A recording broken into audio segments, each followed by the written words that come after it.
So the case with Abby and Libby in Delphi, Indiana. I was watching, I guess, one of the segments after I did my first channeling session when I was trying to get more information, and they had mentioned that Libby's clothes were off, and the autopsy report said she was nude. And apparently there was DNA under Libby's fingernails.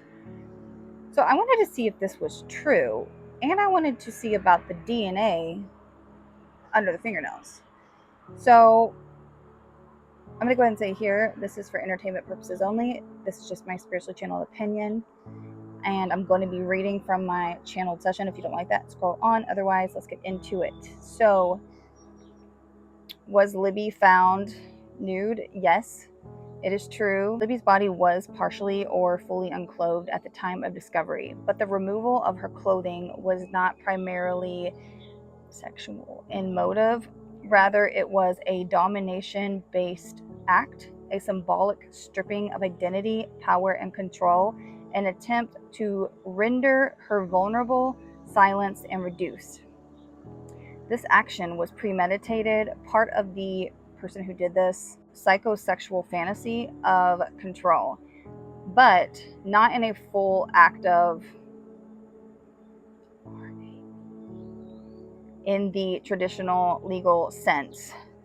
My soul team clarified violation occurred, but it was energetic, emotional, and psychological. The crime was one of dehumanization, not lust. There may have been some contact or attempted coercion, but the field does not show it was, which I think that was already clarified. So her clothing was removed after the initial wounds as a power ritual by the person who did this, not out of panic or disposal effect.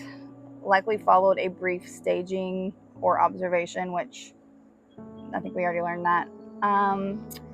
The DNA under Libby's fingernails. I wanted to know if that was true, if there was DNA under her nails, and if it belonged to the person who did this. And according to my soul team, allegedly, I guess I should say, I don't know. Yes, the presence of foreign DNA under Libby's fingernails is accurate. Energetically, the scan reveals defensive movement by Libby, clawing, grabbing, and shielding during initial moments of struggle. The DNA was likely skin cells, sweat, or trace, not from down there.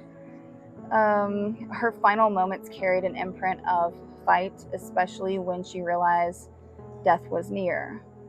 The DNA belonged to the person who did this.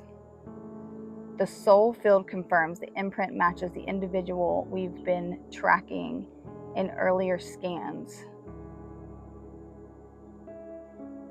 The same person whose aura, voice, and gait do not match Richard Allen.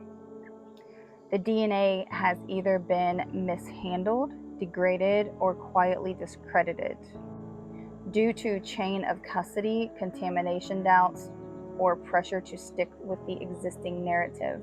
It has not been properly matched to a living person, possibly because the individual has never submitted DNA. Their sample is under a sealed private or familial profile, or the evidence was quietly sidelined. So this part of my channeling, Libby had stepped through, her soul had, and she had said, what they took from my body, they could not take from my light. She's not bound to the trauma of being exposed, but she knows others still carry that wound for her. And then they were telling me I'm serving as a light bearer for that wound to be transmuted, not prolonged. Because I've been trying to do some stuff behind the scenes to help clear.